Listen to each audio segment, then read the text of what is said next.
game with dark force. Sometimes we play with things that were never meant to be touched, and the price becomes our life. Night had fallen, and the moon had taken its place in the sky. The wind drifted through the half-open window, making the curtains shiver. The house was cloaked in darkness, every light switched off. Alina and her friends sat beside the table in the dining room, each of them bringing different board games to play. One of her friends pulled out an old, suspicious-looking box. Their eyes gleamed with excitement as they held it up. "Look what I brought. An Ouija board. People say it's a deadly game, that it actually connects to the spirit world. I picked it up from the attic at home. It was quite dusty." The rest of her friends looked interested rather than afraid. "Well, now I'm hooked. But I'm starving. Let's grab a pizza. We'll be back before you know it." "Yeah, Alina. You just keep an eye on the board. We'll be right back." "All right, just be careful, okay?" Just 5 minutes after they left, they came back. Alina was flabbergasted. "You're already back?" she asked. "We went to the nearby convenience store. Come on, let's have fun now." Horror wasn't her thing. She usually avoided it. But she didn't want to be the only one scared or back off in front of them, as if she were running away. "So, are we going to play?" she asked hesitantly, her breath shaking slightly. "Yes, of course. Why shouldn't we?" Her eyes wandered left and right. Though they hadn't begun, she felt someone's presence, as if their words had already reached an unknown force. As soon as they opened the box, the room grew cold. A sharp, icy wave of wind bit into her skin, leaving her with goosebumps. Before they even started playing, she heard a door creaking open slowly, deliberate, almost like an evil chuckle. The door to the living room was locked, so maybe it was one of the other rooms. But no one else was home that day. That thought sent her heart sinking, leaving her drenched in cold sweat. "Did any of you hear the sound of a door slowly creaking open?" she asked.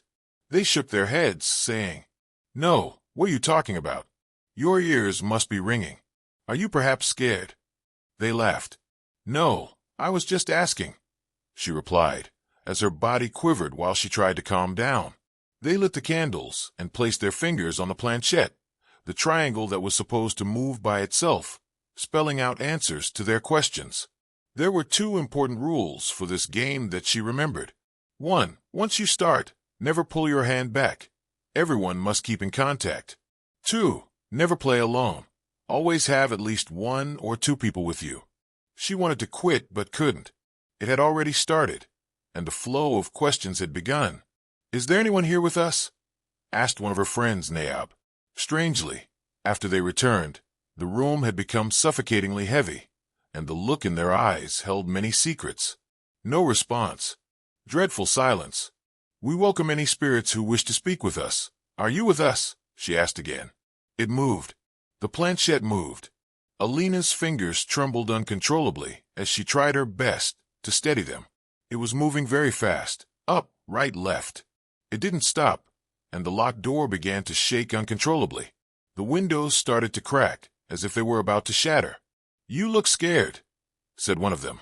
Their tone was deep, laced with a strange melody, and a sharp grin played on one side of their mouth.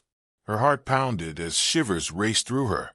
Suddenly, the cracked window burst open, and a heavy gust of wind slammed against the door, lifting it momentarily before it slammed back into place. "I think we should stop playing," she said. "But we haven't even had fun yet," they replied, then continued. "If you are here, show yourself. We want to communicate with you." As they spoke, their eyes focused on her. Her friends had been acting weird ever since they returned. Then, a shadow began to emerge from one corner of the wall, a slender shape with thin arms hanging down, making slight, jerky movements forward and backward. The shadow slowly grew larger and heavier as it advanced, its long, dark hair obscuring its face. Suddenly, it froze, standing upright as if staring directly at her. She glanced back at the table, now dark, for the candles had blown out. With her hand still on the planchette, she shut her eyes, her heart pounding out of her chest. "Open your eyes, Alina. You wouldn't want to miss the sight you started this game for, right?" they said. "What's wrong with you all? You've been acting so strange this whole time." Their expressions were as if they were hiding something. But what? She thought. Do you not have any questions, Alina? Come on. It's your turn to seek your answers, they said. No, I really think we should stop. Please, let's just stop this already, she pleaded.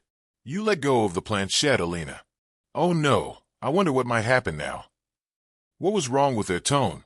The way they kept calling her name with that quirky smile and that sharp, dark look in their eyes was really playing with her mind.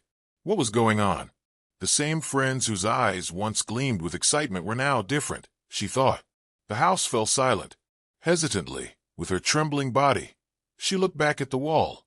The shadow had vanished.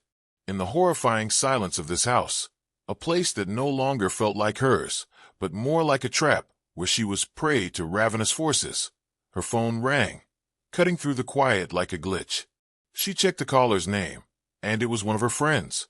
That sight made her heart sink, leaving her in shock. When she looked back at those sitting with her, they were all tormenting her with their piercing, horrifying glares. She began to wonder, who was she really sitting with, and who was on the call? She shut her eyes, picked up the call, and said hello. It was her friend's voice.